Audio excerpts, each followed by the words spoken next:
In high definition from Fenway Park, John Miller, Joe Morgan, Peter Gammons, your Sunday night telecasters. And now the Yankees bat in the 5th against Curt Schilling, 1-0. Boston leading, and that's a ball too low. The shots from above Fenway Park, brought to you by H.P. Hood. Beautiful sight, Fenway Park, filled with people as always. On a beautiful autumnal evening, as autumn has arrived early here in the Back Bay. And it always seems to here in New England. Cano popped up to second his first time, and he drives one way back there. It's tied. A home run. Robinson Cano over the wall and left, and it is 1-1. Cano's 18th home run.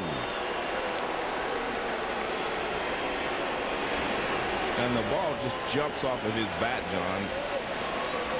That's how you tell that he's going to be a great hitter one of these days, because the ball he has a live bat. Here's the nationwide K-zone. We'll take a look. Fastball up. He didn't get it up like he did in his first at bat to get him to pop up. That one he just lines over the left center field wall. There's Schilling. He knows right away that it's not coming back. Melky Cabrera, curveball for a strike. Now at Yankee Stadium, that's just a high fly ball and an easy out. But Fenway Park, to that part of the wall, it may be 350 feet to left center. Yankee Stadium is 399. But you know what the guys in the dugout would say? We're not playing in Yankee Stadium. That's why left-handed hitters, a lot of them have done really well at Fenway Park over the years. No, exactly. A lot of guys can take advantage of that. In fact, when I watched batting practice, I was watching Big Poppy. He had a lot of balls around over that wall just as part of his preparation for the game.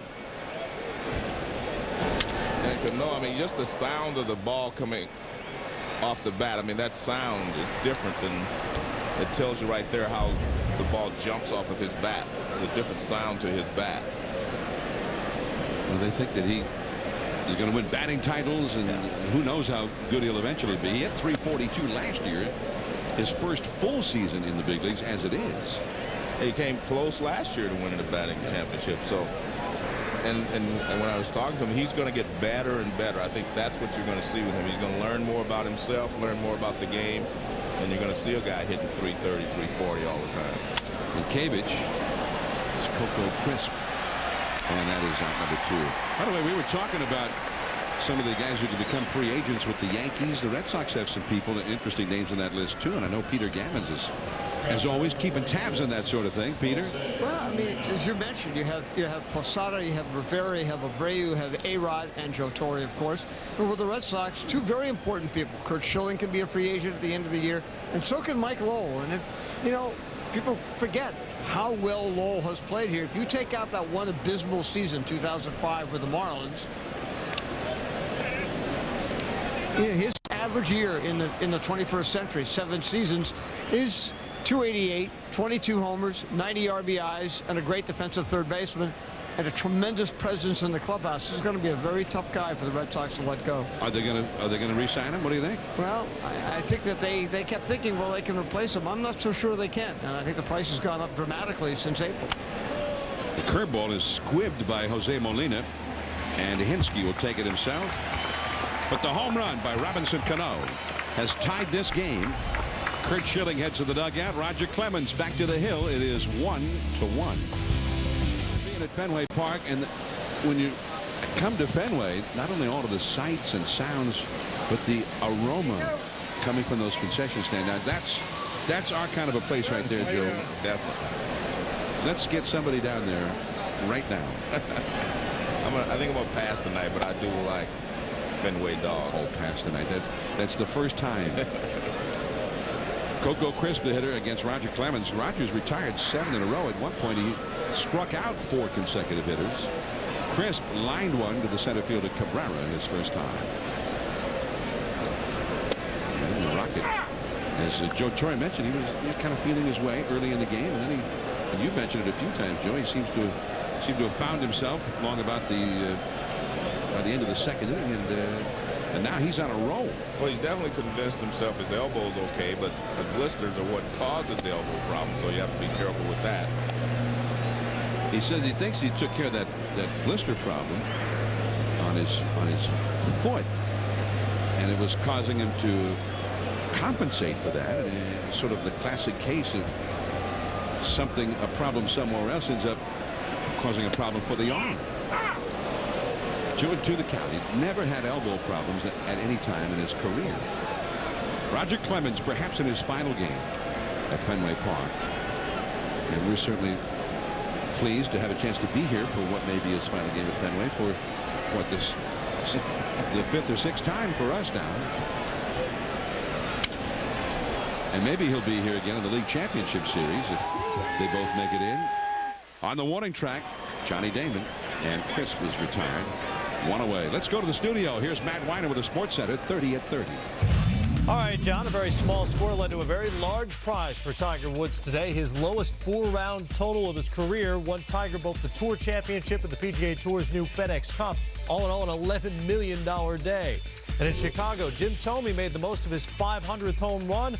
Thome's milestone shot was of the walk-off variety to beat the Angels. He's the 23rd member of that club. Sports Center comes up right after the game.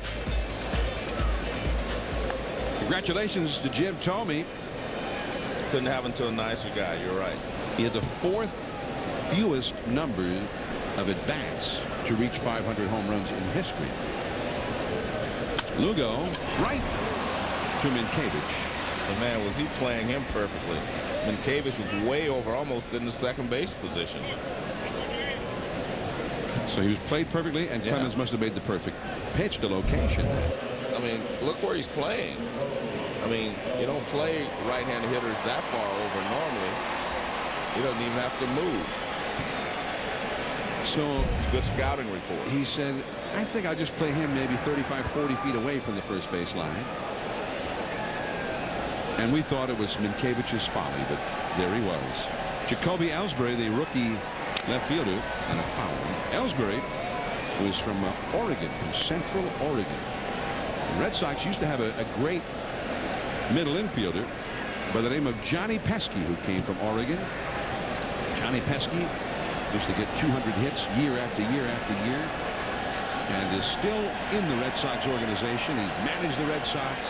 He's going to coach for the Red Sox now. He's sort of a guy who will talk and do some coaching with certain hitters if they ask him. But Johnny is also sort of Mr. Red Sox at this point. And of course, that right field foul pole will forever bear his name. And Ellsbury with a swing and a miss, facing the Rocket here. Ellsbury reached on the error by Damon his first time and scored an unearned run. Grounded out his next time. And there's Johnny Pesky's foul pole. It's only 302 feet from home plate to that foul pole down the right field line. And they used to joke whenever Pesky hit a home run that it would always go right to that pole. It was the only place he could reach the stands for a home run. Pesky's pole.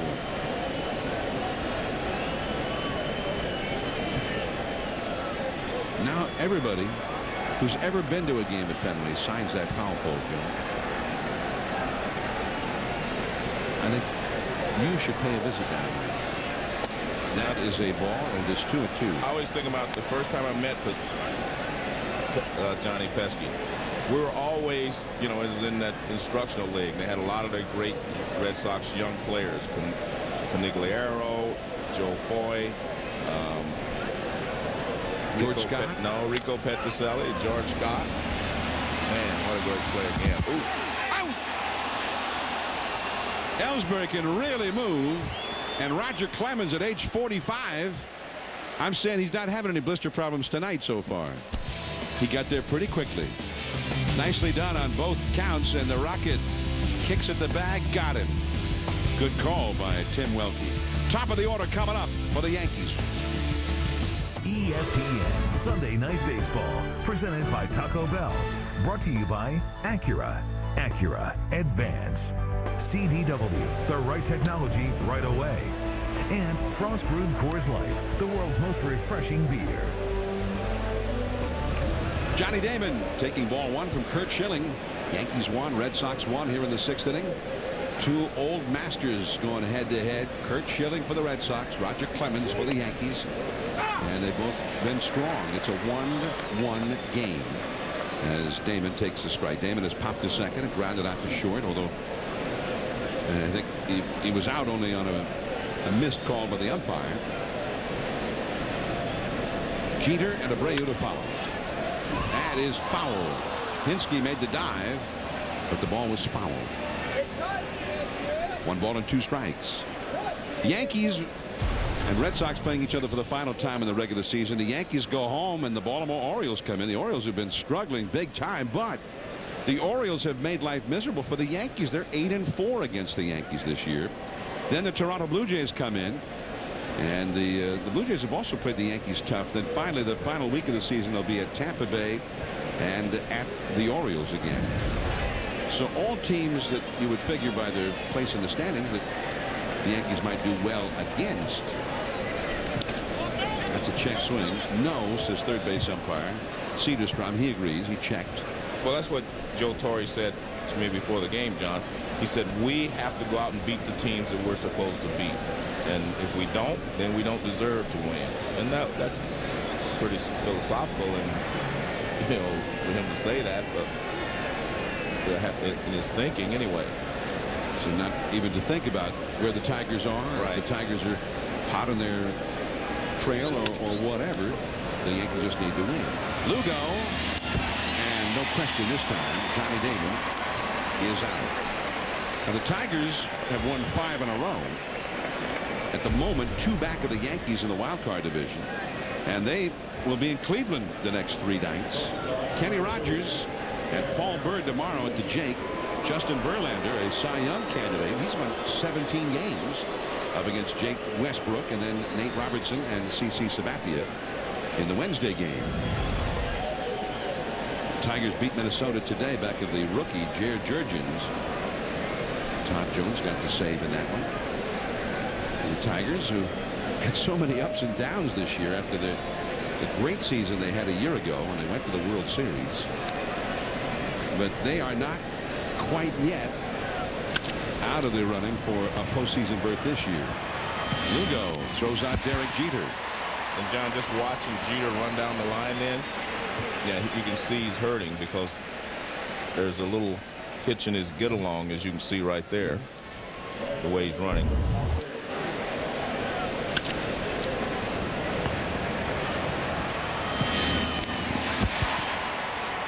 I think when he had to leap to catch that little pop fly by Hinske in the 4th inning, he came down on that right leg, and I think he hurt himself because he went way up in the air.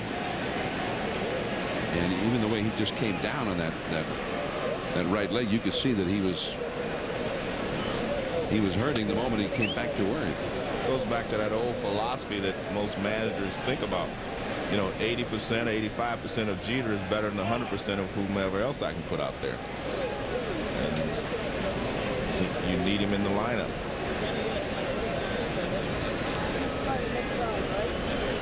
Bobby Abreu, that's a strike.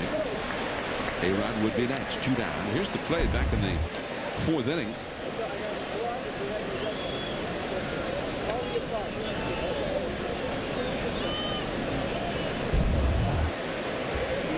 One ball, 1 strike to Abreu.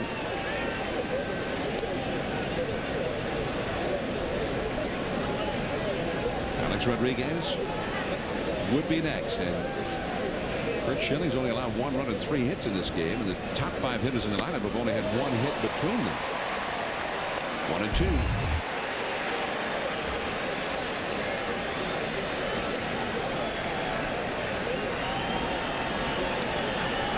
He came down to that right leg and immediately seemed to be hurting and tried to take pressure off that right leg and off that right knee.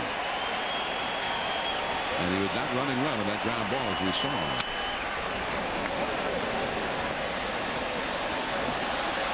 Lugo. Schilling is handling those big hitters at the top of the order with the Yankees. Pedroia, Ortiz, Mike Lowell coming up against the Rocket. Tirico Tony Kornheiser, Ron Jaworski, and Donovan McNabb is moving up on Ron Jaworski on some all-time lists for Eagles quarterbacks. Only 4 fewer wins as a starting quarterback than Jaworski now. So Jaworski will have his take on Donovan McNabb tomorrow night, Monday Night Football, 8:30 on ESPN and ESPN HD. Dustin Pedroia, the rookie second baseman, facing Roger Clemens. He is flied out to right, flied out deep to left center. Big Papi David Ortiz on deck. The big hitters are up here for the Red Sox. And Roger Clemens has only given up 1 base hit and 1 unearned run, John. So he has had to. He's pitched better than you could have expected if you're Joe Torre at this point. Especially with the fact the Red Sox have been scoring a lot of runs the first 2 games of this series. 17 runs in 2 games. So that's that high pitch, and he swings at it. And I'm just surprised that he swings at it as much as he does because he's such a good hitter.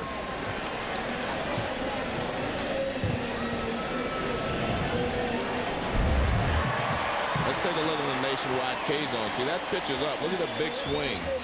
And normally, you know, smaller guys do not have that big a swing, but I mean, that's a pretty big swing. And on the high fastball away, if you hit the ball in the air, he's hit 3 fly balls tonight, but he's such a good player that I guess maybe it's Roger Clemens that's bothering him rather than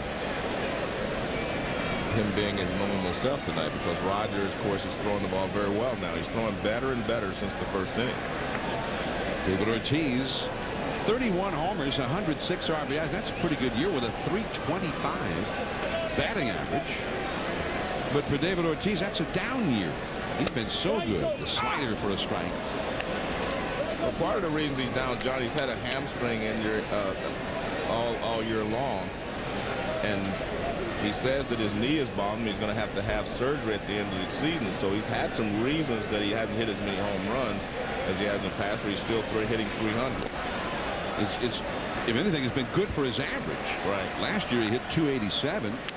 This year he's hitting 325. Last year he had 54 home runs. The year before, 47 homers, 148 batted in. He drove in 137 last year. Sometimes RBIs, though, are more a factor of how many guys are on base in front of you. Exactly. 2-1 the count. And ball 3-1. David Ortiz. If many a team would love to have a guy with Ortiz numbers, just the way they are right now. 3-1 the count. He'll give this one a good look. Ortiz has walked and struck out tonight. And Clemens defers. He walks him again. He's walked him twice in 3 trips. John, we've talked about these guys remaking themselves because they were both power pitchers, meaning Schilling and Clemens. Look at Clemens. There's a slider. He goes with the slider. He's throwing a lot of sliders with a perfect pitch down and away. Look at that. Right on the outside corner. And Schilling, he's gone even slower. He's throwing curveballs, and he's using his curveball tonight. Whereas, again, they were both power pitchers earlier in their career, and now they've become a little bit more finesse pitchers. But that's what you can do. That if you were a power pitcher before and know how to pitch, you can start changing speeds and extend your career, as both of them have done. A strike to Mike Lowell, who has singled home the Red Sox only run and has struck out.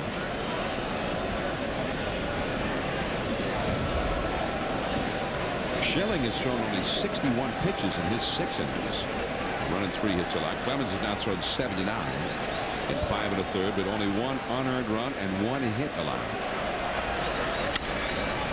We did a game years ago, John, with Pedro pitching against Roger Clemens in Yankee Stadium. I thought it was one of the best games that I'd ever seen. Both of them were on top of their game that night. Roger, in my opinion, actually pitched better than Pedro, although he lost that game on a home run by Trot Nixon. This reminds me of the way that those 2 guys were pitching that night, in complete control of 2 teams who had been really, scoring a lot of runs. That's when Pedro was really at the top of his game. The best pitcher in the game. And Clemens sort of, I think, had that little extra incentive that night to say, hey, I'm not too bad yet myself. And That was a 0-0 game. I think Nixon hit the home run in the 8th inning. Yeah. What a night that was on the Memorial Day weekend. And I bring that up to say that Clemens and Pedro, they bring that wow factor to the mound with them. When they are on the mound, you say, wow, these guys are good. There are a lot of other pitchers that have that too, but in particular these two guys, and right now they're two big guys in a pennant race. Pedro, of course, has come back for the Mets and pitched great, although he's only won. He pitched great yesterday. He didn't win the game. He left with a 3-run lead. He's pitched great. He's won 2 games since he's been back. Roger's going to be counted on now for the rest of the way to help them to get into the playoffs. And both of those two guys are special pitchers to me. Pedro has, again, the ball is fouled as Lowell battles here against Roger Clemens. J.D. Drew on deck with Ortiz at first, 1 out in the 6th inning. And John, it's not just statistics with these two guys I'm talking about. Just their presence on the mound changes the energy for your team. A lot of guys, you have to have statistics to help your team win. These two guys, they bring more than just statistics with them. And Curt Schilling has some of that too. I said there are several guys that have that. Base hit. Quite an at-bat there by Lowell. He was behind in the count. He fouled off several tough pitches and then finally rips a base hit to right field. Only the second hit for Boston, and Lowell's got both of them. Well, that's, as you said, good hitting. I mean, he was up there battling, and he finally got a pitch out over the plate, took it the other way for a base hit. And you can see fastball right on the edge, outside corner, and he just shoots it to right field. Big Papi over to second. And part of the reason Cano was shaded towards second was he was in double play position. So here's J.D. Drew. Cano to Jeter, 1, and he'll hang on to it. Drew is a very fast runner. So Papi over to third, 2 down. Drew has been up a couple of times with 2 men on base and has been shut down by Clemens tonight. The batter will be Jason Varitek. The view from high above Fenway Park. Yankees and Red Sox, their final meeting of the regular season. If they face each other again, it'll be in October, and one of them will be advancing on to the World Series. Well, what you see now is Jose Molina out there talking to Clemens. They want to make sure they don't make a mistake here. They want to decide how they want to pitch to Jason Varitek. We know that he hit the ball hard last time, and a great play by Minkiewicz saved some runs. They want to decide right now what sequence they want to go to, whether they want to start him with a fastball, a splitter, or what they want to do right away. And then they also had to decide what they're going to do if J.D. Drew breaks from first base. Drew has lots of speed. He's at first, Papi at third, and it's 0-1 to Varitek. Varitek got robbed of a 2-run double back in the first inning by Doug Minkiewicz. He scorched one, and Minkiewicz made an acrobatic play, diving for it behind the bag at first and somehow catching it, and then beating him to the bag with a dive to get the out. The captain of the Red Sox, Jason Varitek. 2 on, 2 out, 1-1 score. There's that bluff toward third, and to see if Drew was taken off on the first motion by Clemens. He was not. Well, you do not have to worry about a double steal if you're the Yankees, because Big Papi's at third, and he's not going to break. So you really have to just worry about Varitek and J.D. Drew. 1-1. So if Drew breaks, you can throw through to second base to try to get him without fear of Big Papi trying to score from third. Minkiewicz on the bag at first with Drew. Drew's had a problem right behind his right knee near the hamstring. It's plagued him most of the year. Johnny Damon gets there. A sliding catch. 2 men stranded. And now Alex Rodriguez, as Clemens has gone 6. Curt Schilling back to the hill to face A-Rod. 1-1. Sunday night baseball. The New York Yankees won. The Boston Red Sox won. Top of the 7th inning. And the 41-year-old Curt Schilling back to work against the great slugger of the Yankees, Alex Rodriguez. And Schilling has got the best of him twice tonight. A-Rod is 0 for 2. He's hit 2 ground balls to short. The last time his bat just shattered. 52 home runs for A-Rod. Center field. Starting back, crisp. Now comes in. One away. Just like that.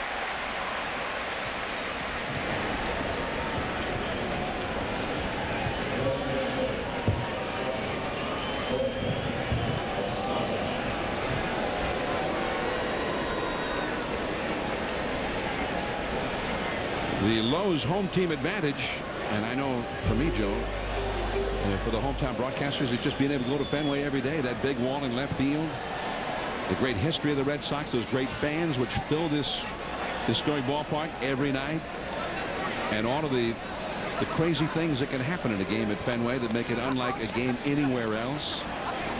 The history of great players who have played here over the decades. As Jorge Posada takes a called strike. And there are other advantages to the home team as well.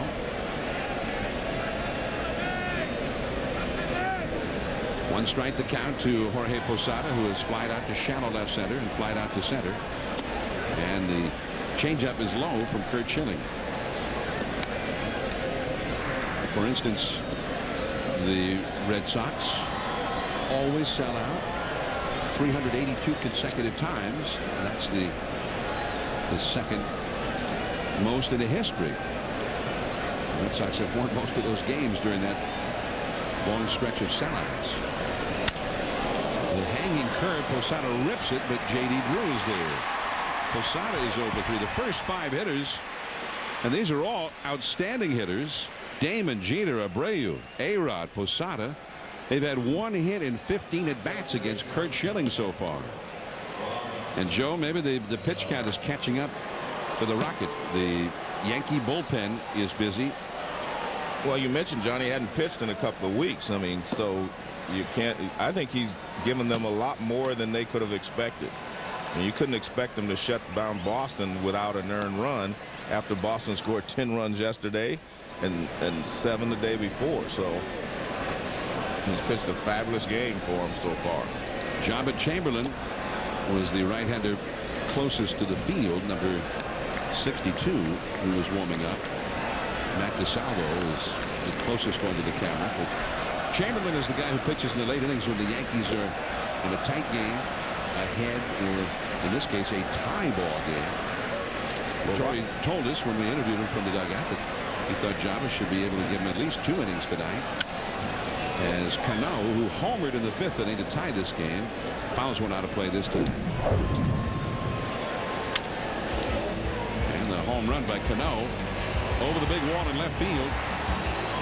The only run so far against Curt Schilling, who has been superb, matched up with the Rocket, Roger Clemens.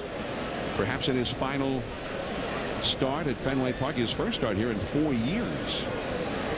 Curt Schilling, who last faced Roger Clemens in a game in Game 7 of the World Series 6 years ago in Phoenix. And that fastball taken by Cano too high, 2-1.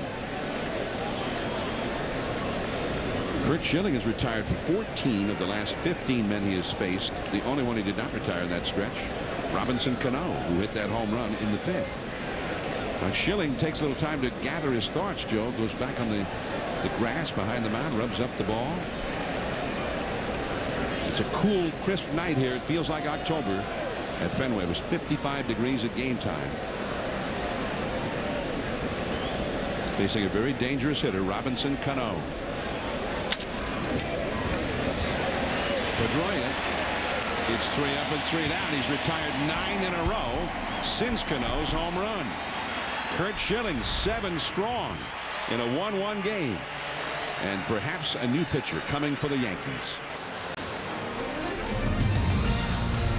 ESPN Sunday Night Baseball presented by Taco Bell.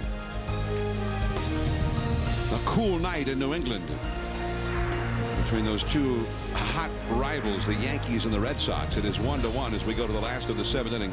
Robinson Cano with a home run in the 5th inning for the tying run. The Yankees, Roger Clemens allowed an unearned run in the first inning, the only run he allowed. Tonight's Excedrin trivia question. Alex Rodriguez leads the majors in RBIs this year. Who was the last Yankee to lead all of Major League Baseball in RBIs? Was it Don Mattingly, the current hitting instructor? Or actually, he's the current bench coach. I take it back. Mickey Mantle, Reggie Jackson, or Joe DiMaggio? And I'm gonna this is purely a guess. I'm gonna guess Mattingly. It's purely a guess for me. Well, I know he led the American League with 100. I think it was 145 RBIs in 1985. He won a batting title the year before. He was one of the best in the game. Looked like he was going to head to the Hall of Fame, but he had some back problems, and it really cut his career short and took away a lot of his power. Great all-round player. 307 career batting average. Won the batting title in 1984. Won the MVP in '85. And he does want to manage, John. He wants to be a Major League manager. There's a lot of talk, or speculation, I guess you'd have to say, in New York that when Joe Torre no longer manages the Yankees, maybe Mattingly will get the job. Here's Jabba Chamberlain, 21-year-old right-hander from Lincoln, Nebraska, and the University of Nebraska, and a 96-mile-an-hour fastball to Eric Hensky for a called strike. Jabba Chamberlain got a win this year against the Red Sox back on August 30th, where the team got a win. He was about to get a save, or he was pitching for a save, and he threw one over the head of Kevin Youkilis and was ejected by umpire Angel Hernandez. Then was suspended for a couple of games. He's had 20 strikeouts in 16 innings in the big leagues, and a sharp slider, 88 miles an hour. That had a big break to it for such a hard pitch. 1-2 the count to Hensky. Youkilis got hit by a pitch here yesterday. There must be something going on that we did not know about, because it always seems to be Youkilis.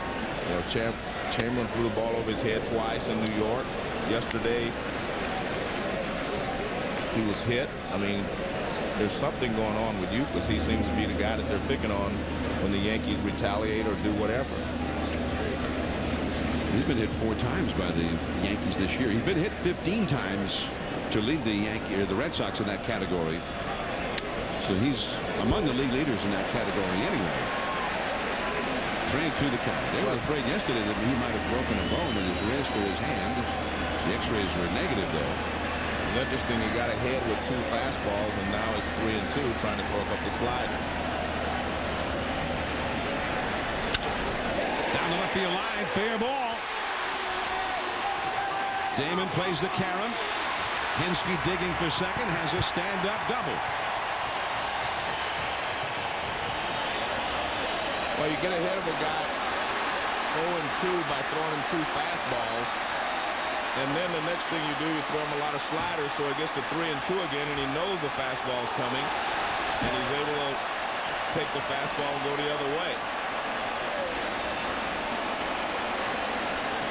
After Hensky hit the double, a fan ran out of the stands and grabbed the cap of the second baseman Cano, and he has been tracked down by ballpark security and is being escorted off the field, minus the cap, which has just been returned to Cano.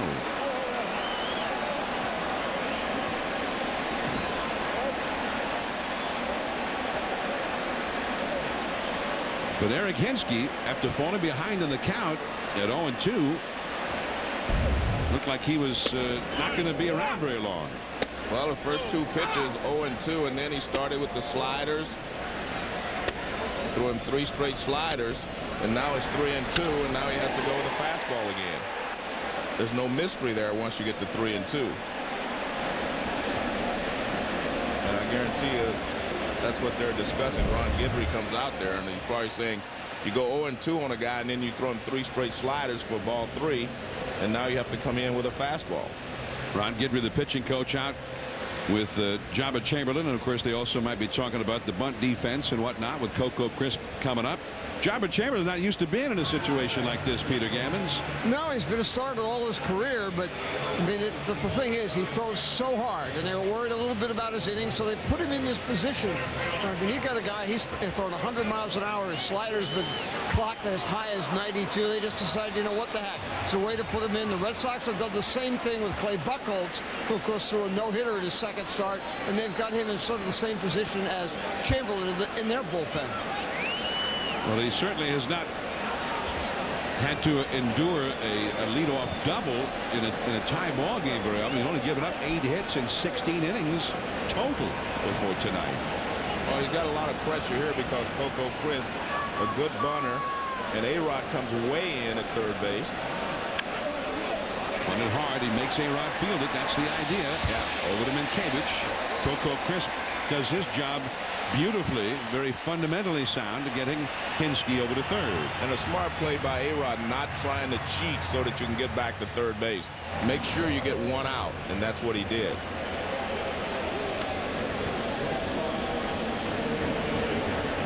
So Crisp gets it done. The Red Sox can now score the go-ahead run without even getting a hit as Julio Lugo comes up. And Lugo is one of their best RBI men. He has 69 RBIs.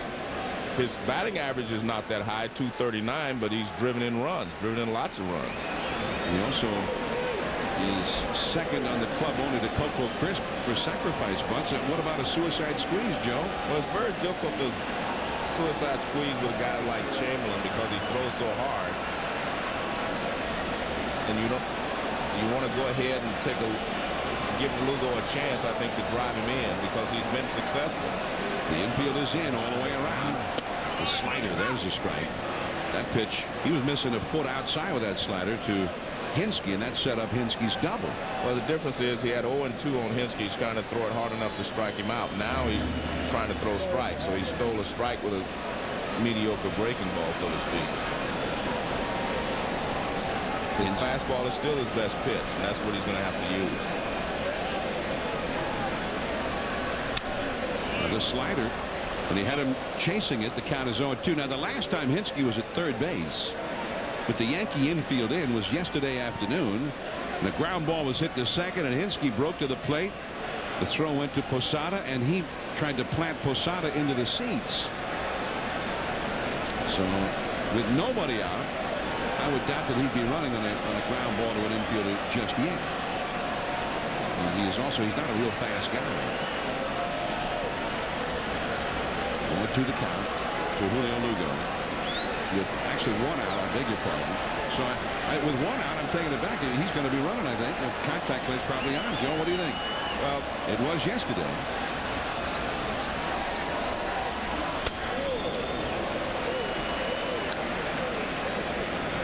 One and two. Yesterday, I think it was a different story. The score dictated that. Now you're in a 1-1 game. You're in the 7th inning.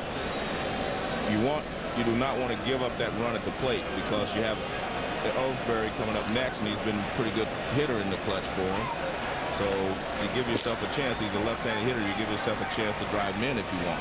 So he's not going on a ground ball right now. I don't think so. Not if it's not chopped. Well, we won't worry about it. The fastball blows him away. Well, Lugo has been successful driving in runs, but he hasn't had to do it against Jabba Chamberlain. There's a big slider on the outside corner. Comes back with a fastball or something away. Now he throws him a high fastball and then comes back with another one. And you see that all those pitches were toward the outside corner. And the fact that Chamberlain is so intimidating out there, you do not see a lot of right-handed hitters go out to get that pitch. Now the infield back, normal depth. And here is Jacoby Ellsbury. So you got the young 21-year-old Jabba Chamberlain, the Yankees phenom from the minors, and Jacoby Ellsbury, the Red Sox phenom from the minors. Look out. 98 miles an hour right toward his right shoulder. And there's one thing that good hitters in the minor league can do. That's hit a good fastball. They can handle the fastball, the young guys. Kevin Youkilis, who had 2 of those fastballs go right over his head back on August 30th, at which point Chamberlain was ejected from that game. goes up and in again, and a check swing by Ellsbury and a foul. Well, you can see where Molina is setting up. He's setting up inside. That's where they're trying to pitch Ellsbury. See the target on the inside part of the plate.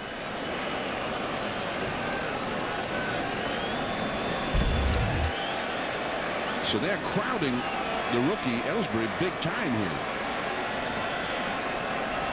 Jacoby Ellsbury, who has had a hit in every game he's played since being recalled here in September. 13 games, he's had a hit in all 13 of them. Back inside again. That almost hit him with the slider.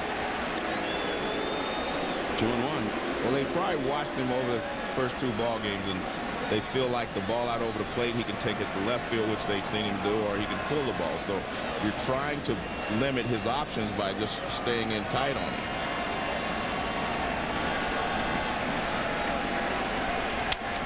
And he rips that one foul. He went back in again. That was a slider. I'm not sure that you want to get beat with your second best pitch.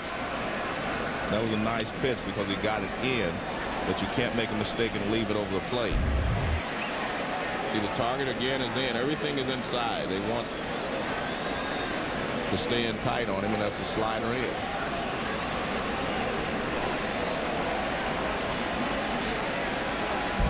Jacoby Ellsbury, whose mother, Margie, a full-blooded Navajo Indian tribe member, and Jabba Chamberlain, whose father was a Winnebago Indian tribe member. So 2 Native Americans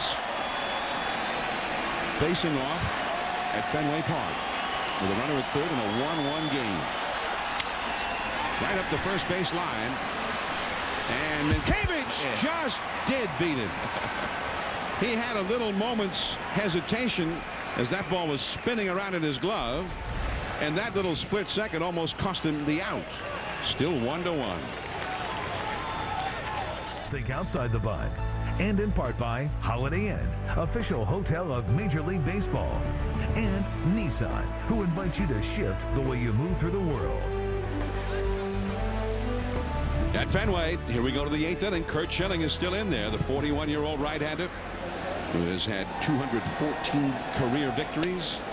And that is a called strike to Melky Cabrera. The last third of the Yankee batting order is coming up here tonight. Something happened here at Fenway that had never happened before. Curt Schilling, who actually has 215 career victories, Roger Clemens 354. They faced each other with a combined total of 569 wins. That splitter is too low. 1 ball, 1 strike. And that's the highest total for 2 starting pitchers in any game ever played at Fenway Park.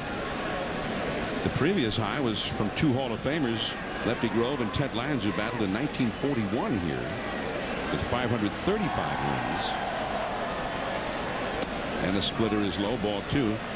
And the total victories, 569, is the most for 2 starting pitchers in any Yankee Red Sox game in 99 years. Since a fellow named Cy Young himself pitched for the Red Sox in 1908. Javi Lopez, the left-hander, Manny Del Carmen, a right-hander, getting ready in the Boston bullpen. Schilling, he shouldn't be overtired. He's only thrown 72 pitches for the night. He's had 3 innings where he got through with only 8 pitches thrown. He's just been superb. And he hangs a curve. It's 3-1. To Melky Cabrera. Doug Minkiewicz on deck. Then Jose Molina. Roger Clemens went 6. 1 unearned run allowed. Only 2 hits while he was in there. Schilling has allowed 1 run, 3 hits. And interestingly, Joe, you talked about the strikeout totals. He only had 1 strikeout. That's a fastball for a strike. 3-2. And our Excedrin trivia question. The last Yankee to lead the majors in RBIs, it was in fact Don Mattingly with 145 back in 1985. I'm getting pretty good at guessing. You are so good at trivia. Guessing. Log on to ESPN.com and search Excedrin for additional trivia questions. The splitter. He struck him out. His second strikeout.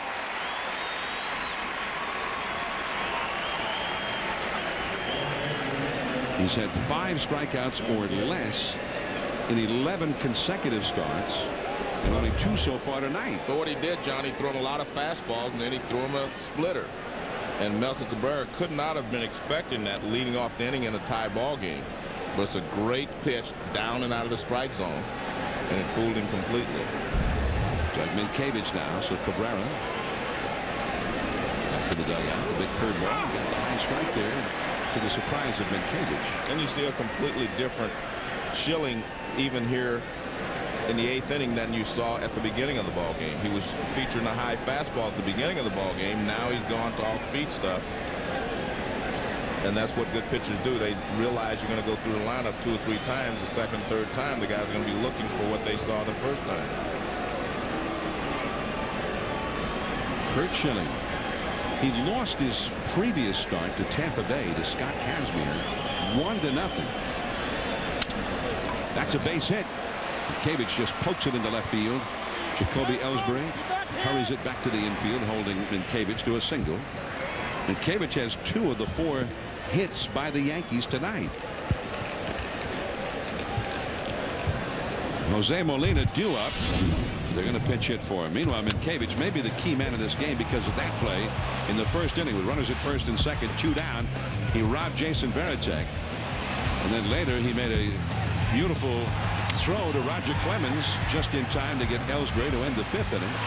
And then he just got Ellsbury himself fielding a ground ball, took a tricky little hop and got him at first, stranding a runner at third that would have scored the go-ahead run if he had not beaten Ellsbury to the bag. Meanwhile, Jason Giambi, who's not playing tonight with Mientkiewicz getting in there. And Joe Torre didn't put it this way to us, Joe, but it's almost as if he said, hey, Schilling, Clemens could be a low-scoring game. I'm going for the defense out there tonight. And so Giambi, who's been playing first base a lot lately, sat on the bench for this one. Well, I think what he was trying to do there, John, is decide who he wanted to send up there. He sees that Schilling is throwing off-speed stuff. Who on your bench handles that pitch better than anyone else? And I think he's decided that that's Giambi. Although they have a left-hander in the bullpen, you never know if he's going to stick with Schilling.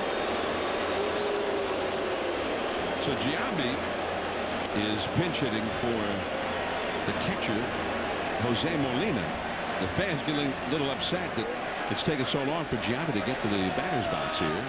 Well, Schilling took some warm-up pitches. Giambi was ready. It was Joe Torre trying to make up his mind whom he was going to send up there. Giambi's hit 4 home runs and only 36 career at-bats against Schilling. He's not hit well against him overall, but 4 homers. When he has hit him, he's done damage. And the curveball for a strike. And that's what you're going to have to handle, some off-speed pitches. And again, I think that's why it took Joe so long to decide who he thinks in that dugout could handle the off-speed pitches at this point in the game. The Yankees' other catcher is Jorge Posada, by the way, and he is the designated hitter. So this means the Yankees would lose the DH with Molina going out of the game. No, but Joe told me before the game, remember they brought up some young catchers. They have 2 more catchers for that reason. That's what he said. So they may not use, they would use one of those young guys instead of Posada.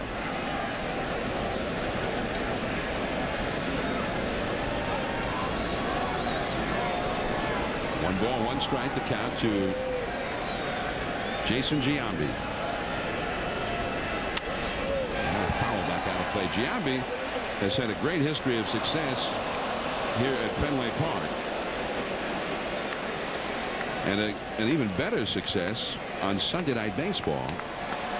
He's hitting .404 on Sunday Night Baseball. 8 home runs in 27 games and 29 runs batted in. And his batting average is the highest for any active player in the history of Sunday Night Baseball. Even better than Big Papi, and he's done well on Sunday nights. Remember last year we were here on a Sunday, and he had 2 home runs against the Sox. Schilling tries to put him away with that high fastball, but Giambi, who's generally pretty particular at the plate, he was not swinging. John, Peter said that they told him they didn't have another catcher, but that he's got his catcher's gear on. But Joe Torre told me specifically that they brought 2 catchers up.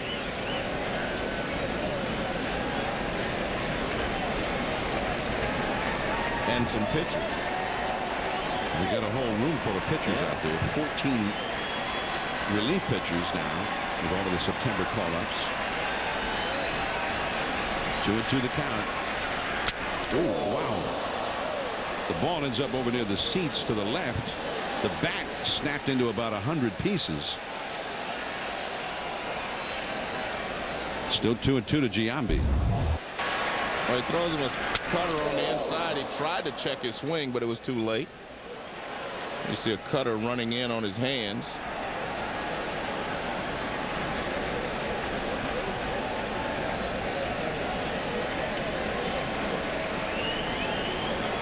Giambi, he knew that there was part of the bat and some sawdust and whatever else flying out into fair ground.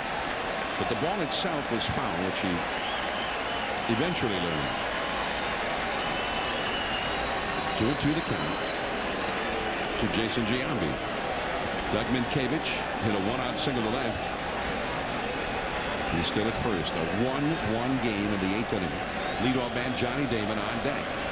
Get the shift out for Giambi. 3 infielders to the right side. Toward the wall. Way back there. Off the top of the wall.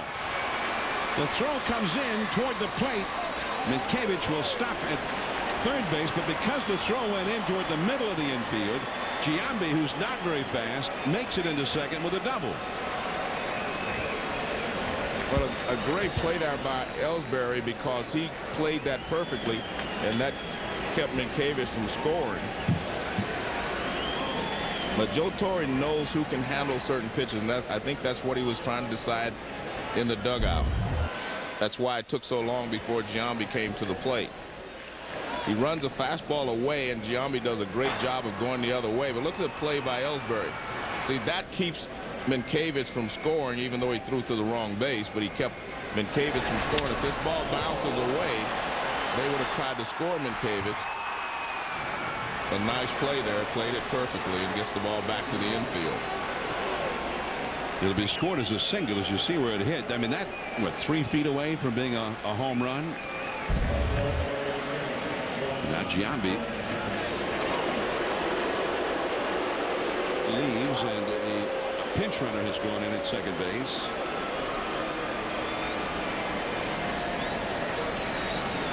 Well, it's interesting that they're going to play the infield in. They're not going to try for a double play. Bronson Sardinha is the pinch runner at second base. Johnny Damon. Broken bat. The runners hold as Pedroia throws out Johnny Damon, and the first baseman Hinsky had the outer half of that bat just helicoptering right toward his head with a jagged edge, no less.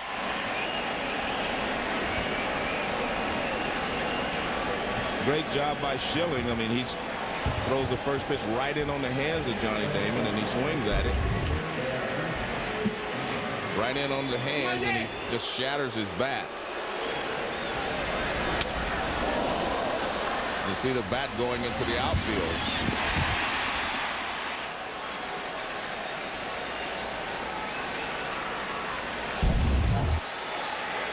Doug Minkiewicz, and you talked about this earlier, Joe, but with 1 out, I'm surprised he wasn't running. Yeah, I am too, but he maybe thought he didn't get a good read because the bat went as far as the ball did. He may have thought it was in the air. He would have scored easily. Drive. Yes, he could have scored easily. Derek Jeter, he singled his first time. Since then has flied out to right center and grounded out to short. He left a runner at third in the 3rd inning with a fly ball to right center. Normally when you have runners at second and third in a tie ball game like that, you go on contact, because even if you get one guy thrown out at the plate, you still have the go-ahead run in at third base in scoring position. But I really believe he couldn't read it because the bat shattered and the bat went so far he might have thought that was the ball. Runners at second and third, 2 down. Derek Jeter, he's been the best in the game in these situations with runners in scoring position. And Schilling, wow, he reached back for some of that old-timey hard stuff, 95 miles an hour with that fastball. He's got to be careful, John, because he balked before he threw the pitch. He actually started up and then stopped himself. So he has to make sure he gets the sign before he starts his motion.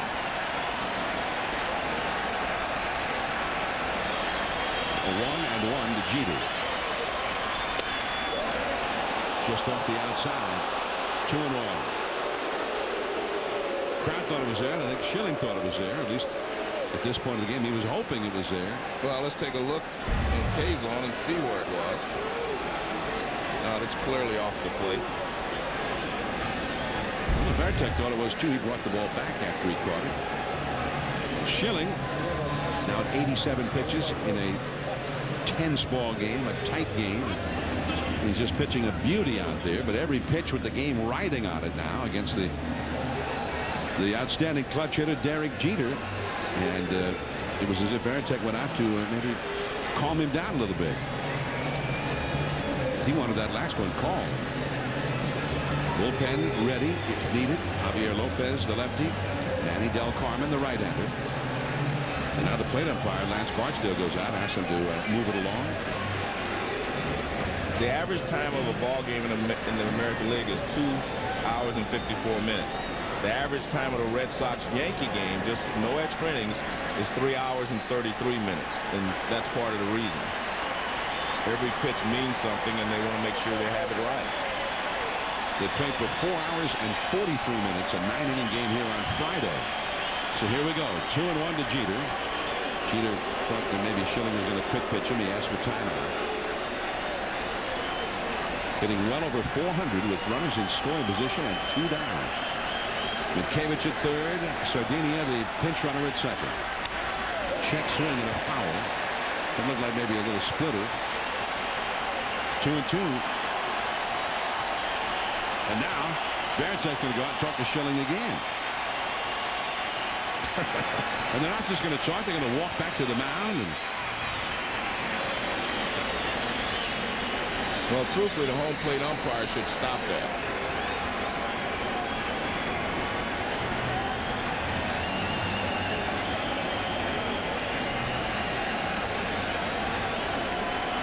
temperatures forecast to get into the 40s tonight here in Boston. They may be there already. Curt Schilling been blowing on his hand. It was only 55 degrees when the game began. 1-1 in the 8th inning. 2 down. Mitkevich at third. Sardinia at second. Derek Jeter trying to put the Yankees ahead.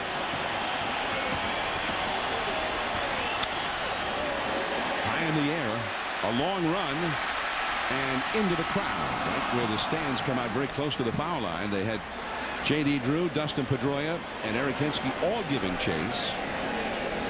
Still 2-2 to Jeter. And now Varitek out to talk to Schilling again.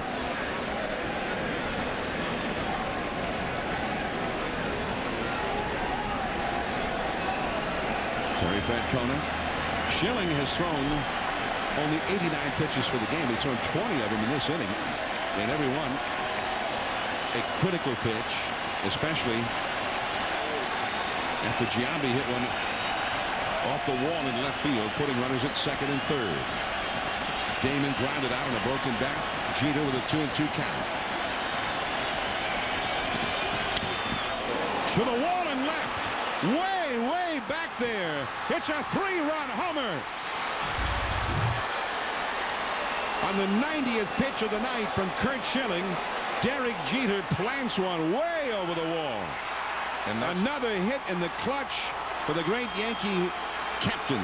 4-1 Yankees. That's why I said 80% of Derek Jeter is better than anyone else he can put out there. Even though he's hurting, you want him in the lineup. You want his toughness in the lineup. You want his intensity in the lineup.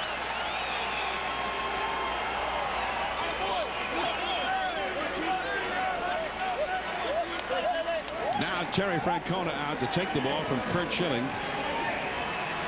Schilling departs, and I'm sure he's very disappointed. It looked like he might have had a word for Lance Barksdale, but nothing to hang his head about tonight. He was superb against the best hitting team in Major League Baseball. Well, I think the problem is he just didn't have enough on the fastball to get it in.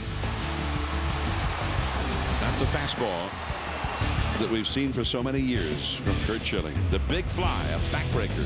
4-1 Yankees.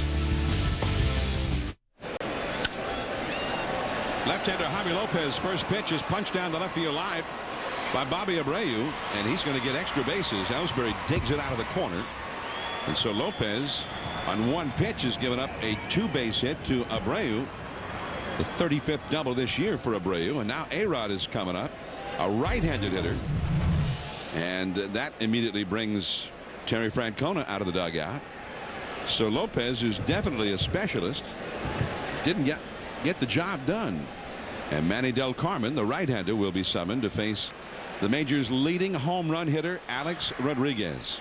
Derek Jeter's homer has put the Yankees ahead 4-1. A-Rod coming up. Hey, what's up, guys? What's going on? Hey. Hey, what's up, Casey? I'm supposed to be P1 here. Guy came in and refilled the machine. Said something about making some changes. Weird, huh? Well, I was meant to be P1. We had a deal here. Hey, look at that. I'm in the pole position.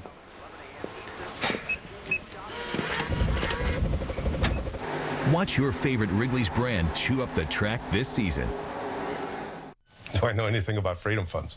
What? Nothing. Talk. Okay, well, the closer you get to retirement, the more your investments should shift away from long-term things like stocks into shorter-term things like bonds and cash.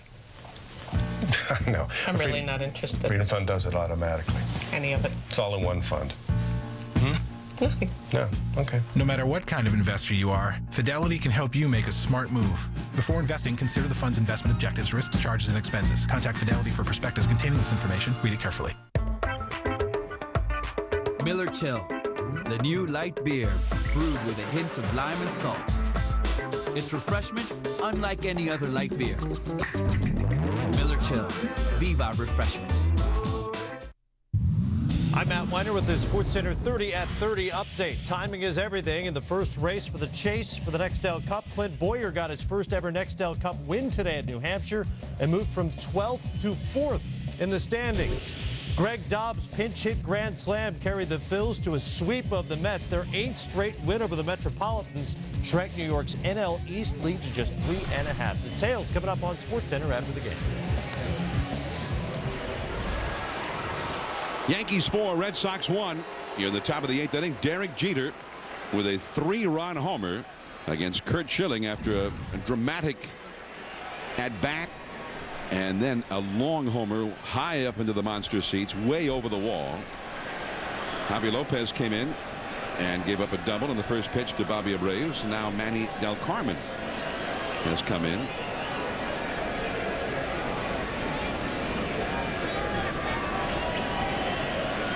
Del Carmen, born in Boston and lives in East Bridgewater, Massachusetts now. He graduated from West Roxbury High School 7 years ago. 25-year-old right-hander, and he has blossomed this year. He's become a very reliable man out of that Red Sox bullpen. He's facing Alex Rodriguez, 52 home runs for the year. Now that was a tough pitch. Well, he had Alex completely off balance. I think Alex thought it was going to be a fastball in, and it wasn't. A-Rod was shut down tonight by Curt Schilling. He grounded out twice and hit a shallow fly ball to center field once. 0 for 3 against Schilling, who was superb tonight. Fastball on the outside at 96 miles per hour.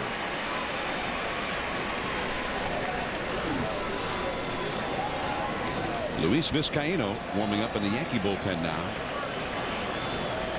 Jabba Chamberlain pitched the 7th inning for the Yankees in a 1-1 tie.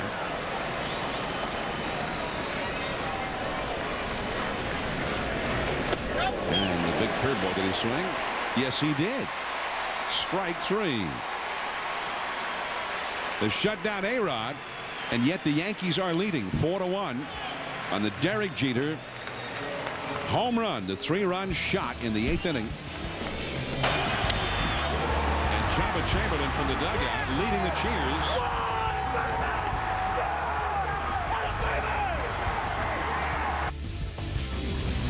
4-1 Yankees.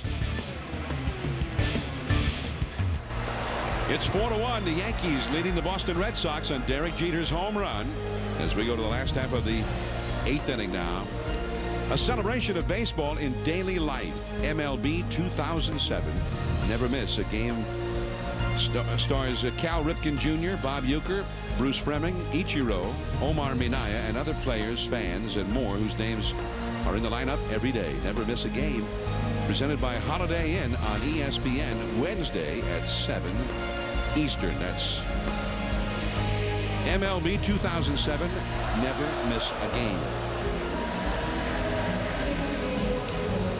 Jorge Posada, the Yankees' regular catcher, comes in to do the catching, and Posada will have to cross that line from designated hitter to playing in the field. That means the pitcher, Jabba Chamberlain, now is in the lineup hitting 9th, so they've lost the designated hitter for the rest of this game. Well, Jorge Posada said he was ready to play anyway, so I guess Joe Torre, he was deciding he could give him a rest from the collision yesterday, and he just needed, some time off. But obviously this is a big game for the Yankees to stay in this race, because as Joe said earlier, anything can happen. The team can lose 4 or 5 games in a row, and we could win 4 or 5 in a row. So that's what he's counting on. If they lose, they'd be only a game and a half ahead of Detroit in that wild card division.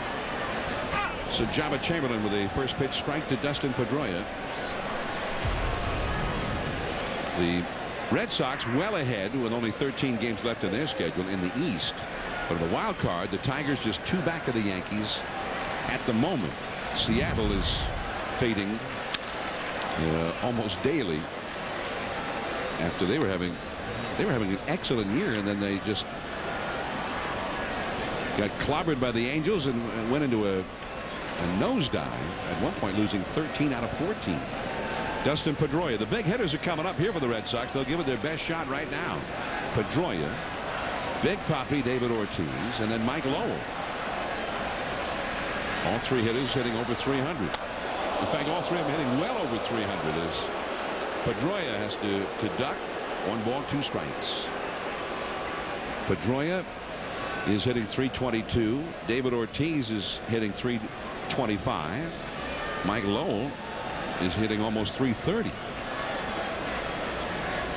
They need some hits. They need some runs. The slider off the outside.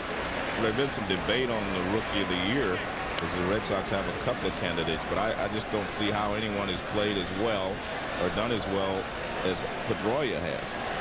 I mean, Matsuzaka's won 14 games, but this guy's played every day and played excellent defense and moved himself up to the top of the order. He's done a great job. Well, there's somebody that agrees with me.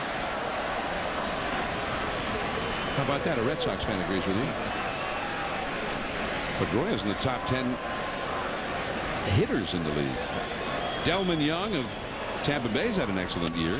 That strike 3 called. Pedroia is gone. And that was a curveball. He's thrown some sliders, but that was a curveball. Kind of came over the top a little bit more.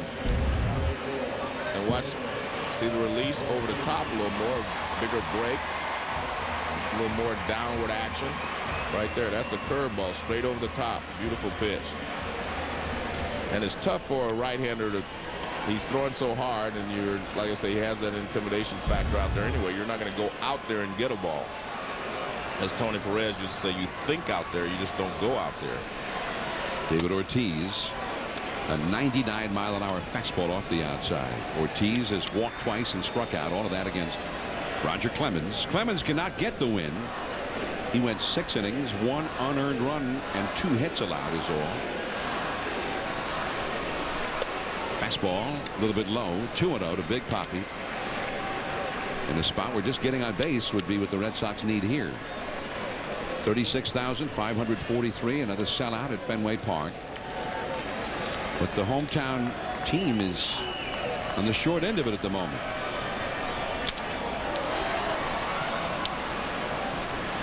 Johnny Damon, 2 down. And you talked earlier about Jabba maybe being a starter. Well, he's showing you why they think he can be a starter, because he's throwing a lot of different pitches. Curveball, slider, change, and a fastball. And that's what you need if you're going to be a starter. You can't be a 1 or 2 pitch pitcher. You have to have something that you can get the guys out the second and third times through the order. So he's showing you that he has all the equipment it takes to be a top starter. And they brought him along as a starter. They developed him to be a starter. Although the Red Sox were bringing Jonathan Papelbon along to be a starter. As Lowell launches one way back there. Goodbye. But the home run comes with nobody on. 4-2 Yankees, and that is the first earned run allowed in the career of Jabba Chamberlain. Well, he got on top of a high fastball. And Mike Lowell is just having a fabulous season as well. That's his third hit of the ball game. He had the 2 hits off of Clemens. And now he hits a home run off of Jabba. And Ron Guidry is going to go out and talk to Chamberlain, because this is something that Jabba hasn't had to endure as a big leaguer. That's giving up an earned run. Well, this fastball up, and watch how Lowell gets on top of it. See, that's even out of the strike zone, but he's able to get on top of it, get his hands up, and level it out. Now, to take a pitch up there at 98 miles an hour, you got to be pretty quick. And that was no cheapie. That's way up there. Jabba says, "Oh, well, let me get the next guy." It's a good point, though, because it's just the 1 run. The Red Sox are still 2 runs down, and the fact that he did not allow Pedroia or Ortiz to get on base, he didn't walk anybody, was, I think, a key there. Mariano Rivera, the great Rivera, getting ready now in the Yankees bullpen. 2-0 the count to J.D. Drew. Mike Lowell, a 3-hit night, as Joe mentioned. And Lowell, what a year he's having. That's the 29th time he has hit a ball either over the wall or off the wall this year. He's played wall ball more than any other Red Sox by far. And a foul off to the left by Drew, who was 0 for 3 in this game. A-Rod goes all the way over, but that one is well back into the crowd. And you have to remember, this is David Ortiz and Manny Ramirez team, and yet Lowell is leading the team in RBIs with 108. Of course, Manny's been on the injured list for a while, but Ortiz has 106. They came in tied tonight, and Lowell has driven in 2 runs. Both of the runs that the Red Sox have scored. He drove in the only run that Clemens allowed with a single, and an RBI single back in the first. Drew's been a hot hitter lately. Even with his 0 for 3 tonight, he's had 11 hits in his last 25 at-bats. And he needs just to get on base here. Jason Varitek is on deck. If he can get on base, Jason Varitek would become the possible tying run. 4-2 Yankees in the 8th.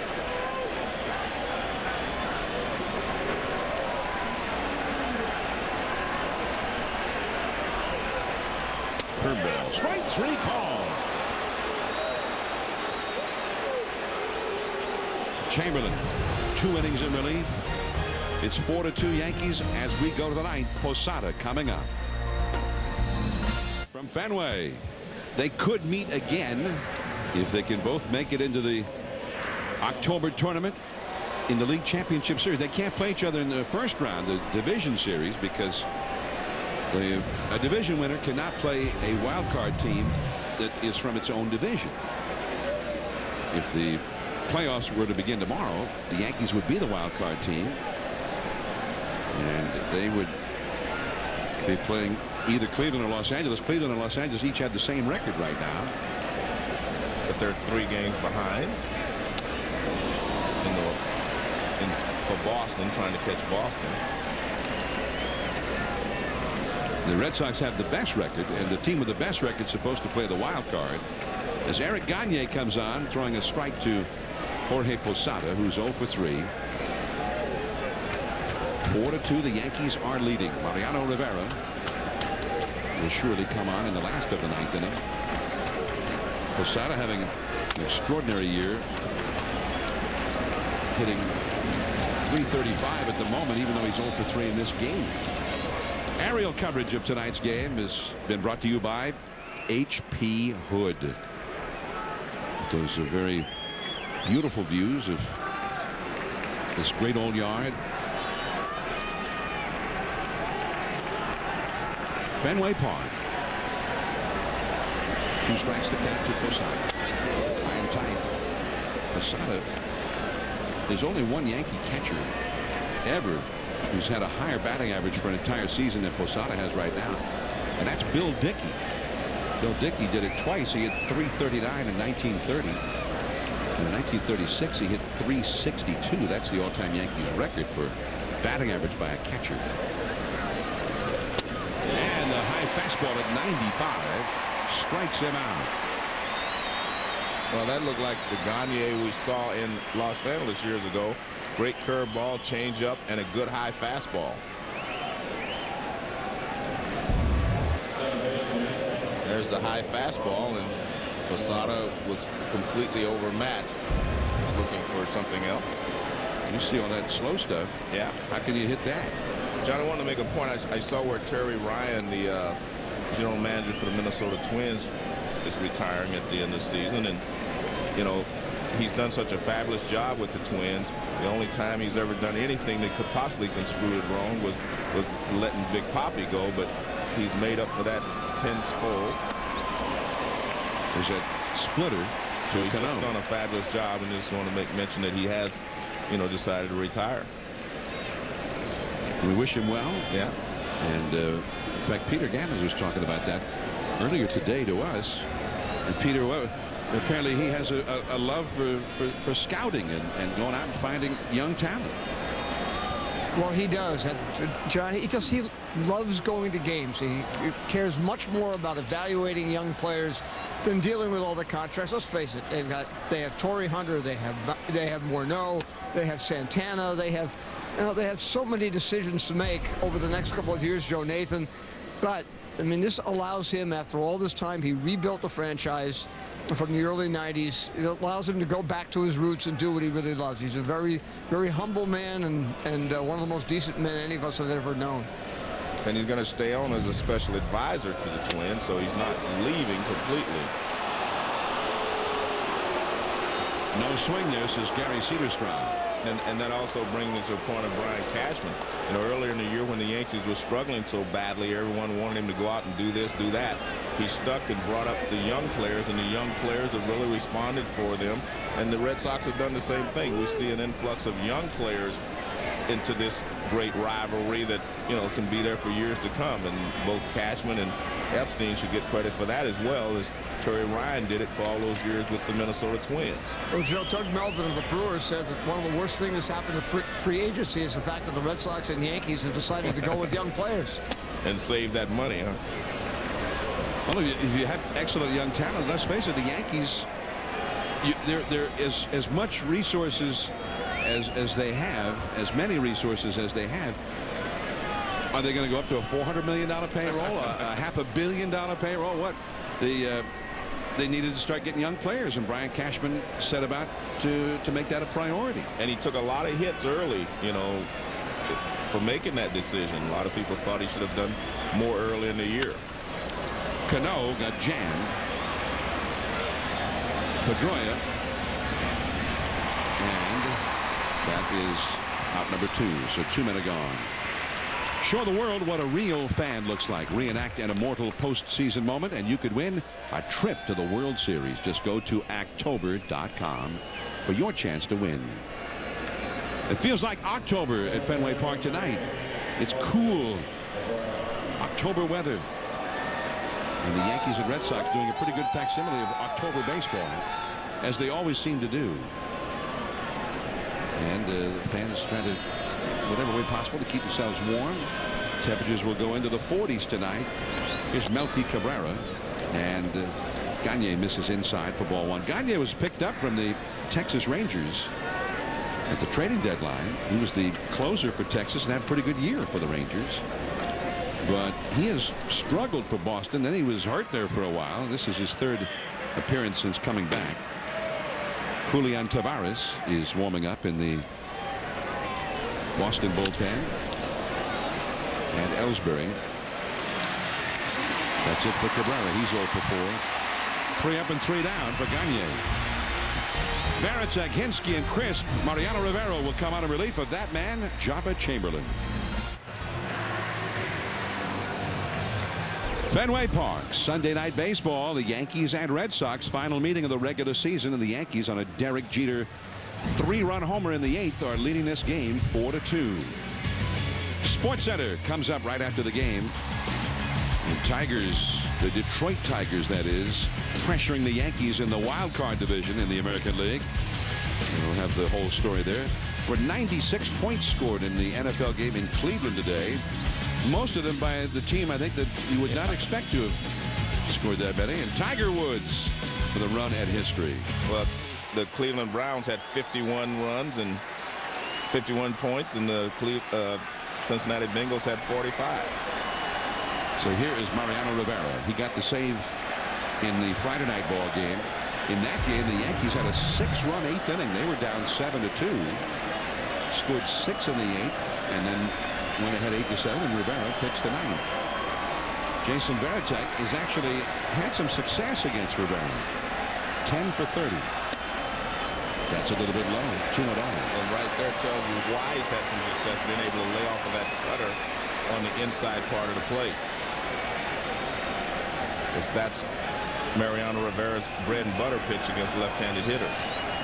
Eric Hinske on deck. Coco Crisp due up third. That's a strike. 94-mile-an-hour cutter. Rivera is now 37 years old. He'll turn 38 in November. And he did not start well this year, but he has 27 saves. It's turning into another very fine season for Mariano Rivera. 2-2. He's not only been a great closer since he took over that role from John Wetland in 1997, but he is the preeminent closer in postseason history. He has been the ultimate weapon for the Yankees when they were winning those World Series. Rivera was the ultimate security blanket. When Rivera came in, the game was over. Many was the time that we saw the Yankees come from behind in the late innings of those playoff games and World Series games, but nobody came from behind against Rivera and the Yankees. 4-2. And a 3-ball, 2-strike count. Rivera take the fans on their feet. And a foul ball. Over to the Yankee dugout, and popping up out of the dugout was Julio Lugo. The man he sees a ground ball, and he wants to field it.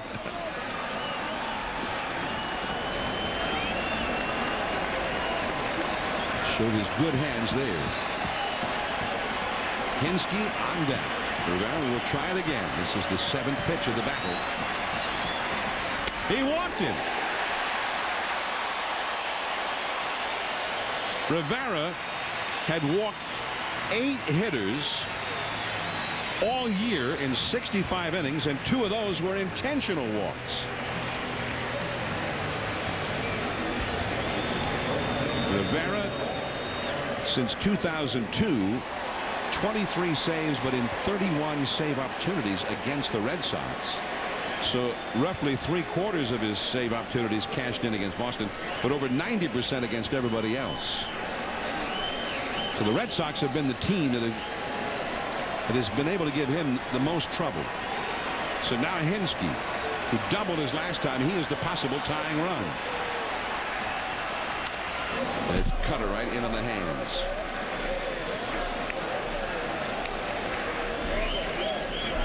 Hinske 3 for 11. Lifetime against Mariano Rivera.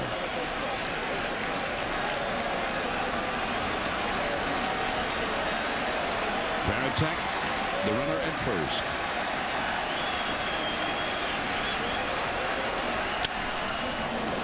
And Minkiewicz looks at second, but he'll get the sure out. No heroics here with a 2-run lead. 1 away. John, while we have a moment, the guys from the emergency medical staff here at the ballpark wanted me to say hello to one of their own, Bob Mood. He's over at Mass General Hospital, and he's recovering from surgery, so they just wanted me to yell at him for him. So I'm yelling at you, Bob. The emergency medical staff here in case of emergencies at the ballpark for the fans. We send our best wishes to Bob. A lot of folks at Fenway, they call it Red Sox Nation. The Red Sox fans all over New England and all over the country. Even when you fly in here from out of town, on the flight yesterday, they welcomed us to Red Sox Nation. Coco Crisp, the hitter. He backdoored him with that cutter for a called strike. Well, we can see Coco Crisp has not had a lot of success like most people against Mariano Rivera. He's hitting 200.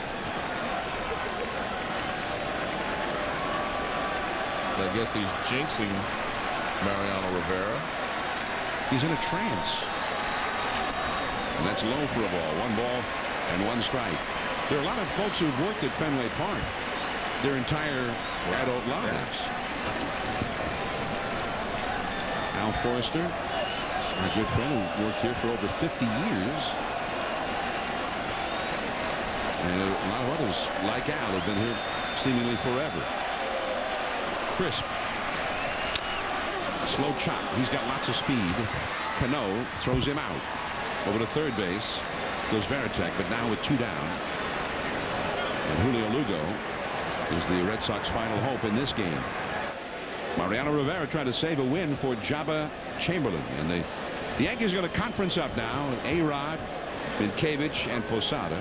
Still, Jeter hit the home run, but maybe the biggest play of the night was Minkevich. Great defensive play all the way back in the first inning.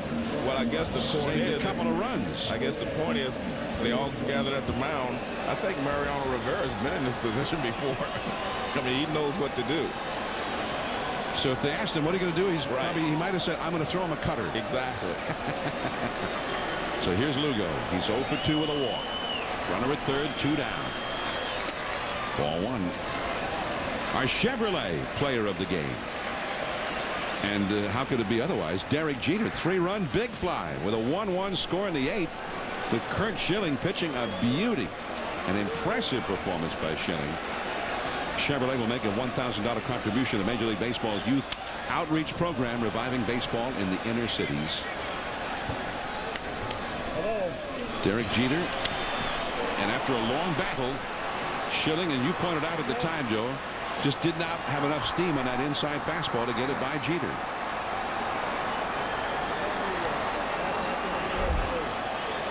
Nonetheless, against the #1 offense in baseball at Fenway Park, no less, a strong performance by Schilling. Only 2 strikeouts. Left center, that's going to be a base hit, and it's going to be extra bases. Varitek scores, and Lugo's into scoring position. It's a 1-run game, and the rookie sensation Jacoby Ellsbury is coming up. It's not over. Well, we talked about him throwing a cutter. He missed with the first pitch, which was a cutter. Then he came back with a high fastball. I think it's up and out of the strike zone. But again, Lugo gets on top of it, as we saw Lowe get on top of Jabba Chamberlain's fastball. This is supposed to be a fastball down, but you see where it is. It's up. And he jumps on it. He gets the bat on top of that high fastball. Not a lot of people can hit the high fastball. And he finds a gap in left center field. So Lugo with his 70th RBI. Lugo is hitting only .239 at game time, but he's hitting .290 with runners in scoring position. So now Ellsbury, who is hitless tonight, he's had at least 1 hit in 13 consecutive games, trying to drive in the tie run, and he got a hit. It hit him in the knee. No, that's a big mistake by Mariano, because most young players have not seen the cutter that he throws, and on Friday night he was able to get Ellsbury out. I mean, because if you haven't seen that cutter, you don't really have a lot of chances against it. He struck Ellsbury out on Friday. Yeah. And he hit the back knee, hit him right on the knee. So now Paul Lassard, the trainer, and manager Terry Francona out to make sure that Ellsbury is okay to run.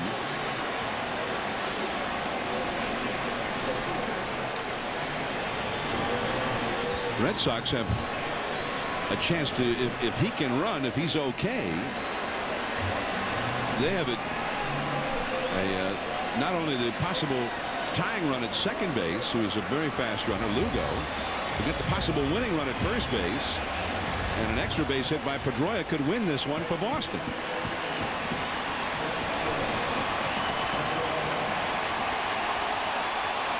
So a strong candidate for Rookie of the Year in the American League, Dustin Pedroia, comes up now. He is 0 for 4 in this game. Well, they were able to get him out early in the season with the ball away, but he had made the adjustments. Let's see how Rivera goes after him. A run is in. Mariano's control not quite as crisp. A strike call on the outside. Posada was appealing to the first base umpire, but Barksdale was in the process of calling it a strike. 0-1 the count. A walk to Varitek started the inning. Lugo got the 2-out double to knock in a run. Now Ellsbury's been a hit. And that's a foul. And strike 2 off the right field line, back out of play. So Rivera quickly ahead of Pedroia.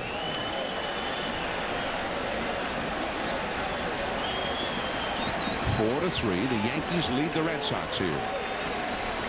Throughout the Joe Torre era as manager, he's had an excellent closer at the end of these games. What has been interesting here, John, he's gotten ahead with 2 fastballs, and Pedroia hadn't seen that cutter yet.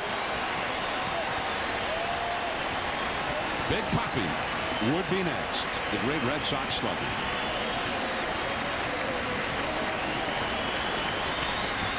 There's the cutter off the outside. And that's good discipline there by Pedroia, because he'd gone away with 2 fastballs, and that started toward the outside corner, and he could have easily have chased that. So a good job there by Pedroia.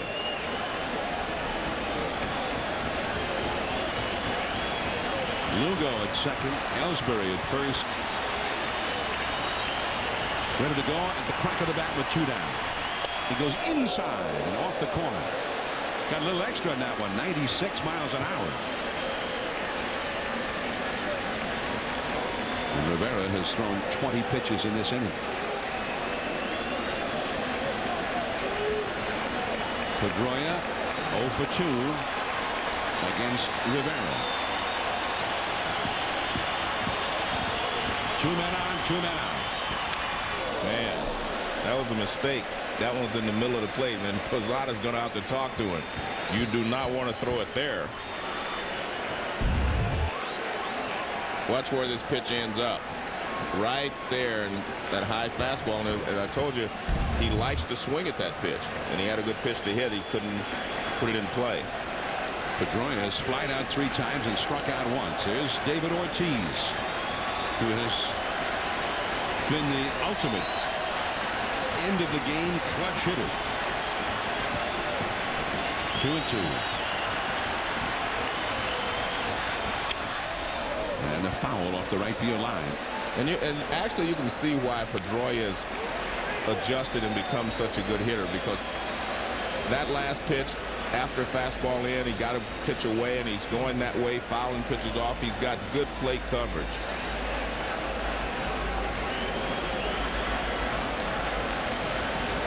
This will be the 7th pitch of this battle between the veteran Rivera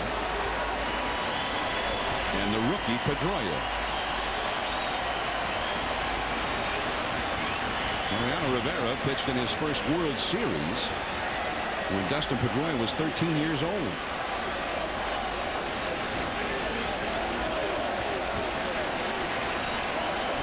The possible tying run at second, the possible winning run at first. 2-2 the count. Here we go again. Almost hit it. And Rivera is struggling. His first game at Fenway this year, back in April, he came in the 8th inning on a Friday night, and they started peppering base hits all over the ballpark. Well, you say he's struggling. He can really be in a struggle if he ends up walking Pedroia, with Big Papi coming up next. The runners will be going. Lugo from second, Ellsbury from first. They run. He walks, and And here comes Big Papi with the bases loaded. And a great job of defending the plate after getting behind 0-2 by Pedroia. I'm still a little shocked that the last two pitches they went fastball in, and he hadn't been able to get the fastball in any other time during that at bat.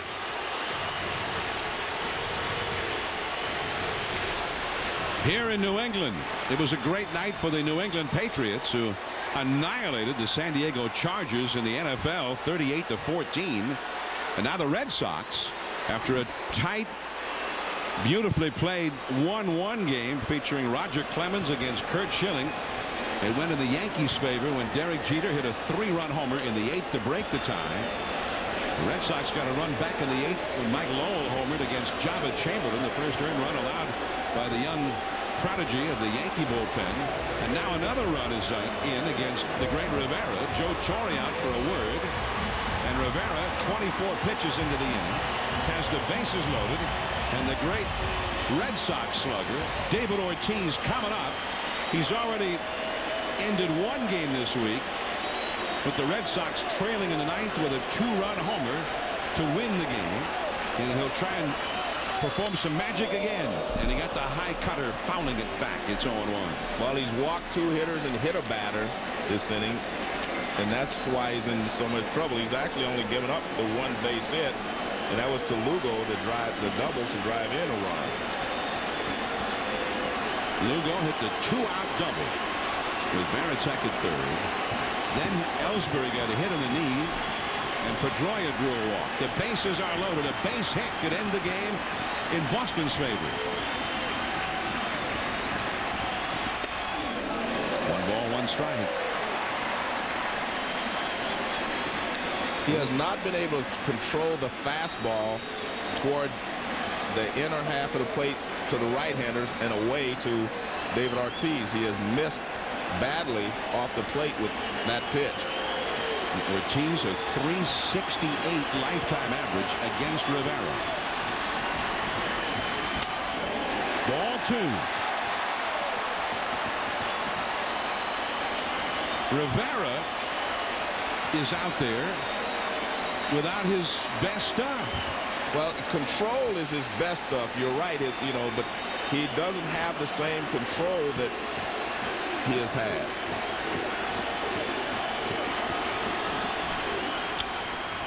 That is foul. He jammed him, and that's the Rivera that we think of. Yeah. Who breaks the bats of left-handed hitters. The Yankees, a trademark of their early season was blowing leads. It happened at Fenway Park here on the 20th. It happened again on the 21st. And it happened on the 22nd, although not as late as on the 20th. That was the game in the April 20th that Rivera came on in the 8th and got lit up. The Red Sox trying to send one last warning shot to the Yankees should they face them in October in the League Championship Series. The Yankees lead 4-3. The bases are loaded. The pitch to Big Papi. Popped up. Jeter is there. Backpedaling, and the ball game is over. Mariano Rivera with quite a scare, but he hangs on to it, and the Yankees win the game. They win the series, and they are still 2.5 ahead of the Detroit Tigers at the end of the day in the wild card, and not quite done just yet in the Eastern Division race either. Well, he got David Ortiz to go for that high and tight cut fastball. He could not get Pedroia to chase a pitch out of the strike zone. And watch this pitch. You see the target was up. And what does he do? He gets it right there. Perfect pitch. That's the pitch he was trying to make most of the night, and he wasn't able to do it. But he made it when it counted, and he was able to get Big Papi out. And the conventional wisdom has always been that because of that cutter, that Rivera has been tougher on lefties than righties over the years.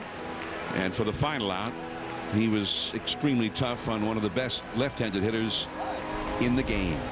4-3, the Yankees win it. Jeter's home run makes Jabba Chamberlain a major league winner for the second time. Mariano Rivera had to work awfully hard for it. 29 pitches, but he got his 28th save. Curt Schilling, the tough luck loser. Roger Clemens and Schilling both superb tonight. Head-to-head, their first battle since the 7th game of the World Series 6 years ago. We'll see you next Sunday from St. Louis. SportsCenter is up next. Now, for Joe Morgan and Peter Gabbins, this is John Miller saying good night from Fenway Park. Thanks for tuning in. See you next week.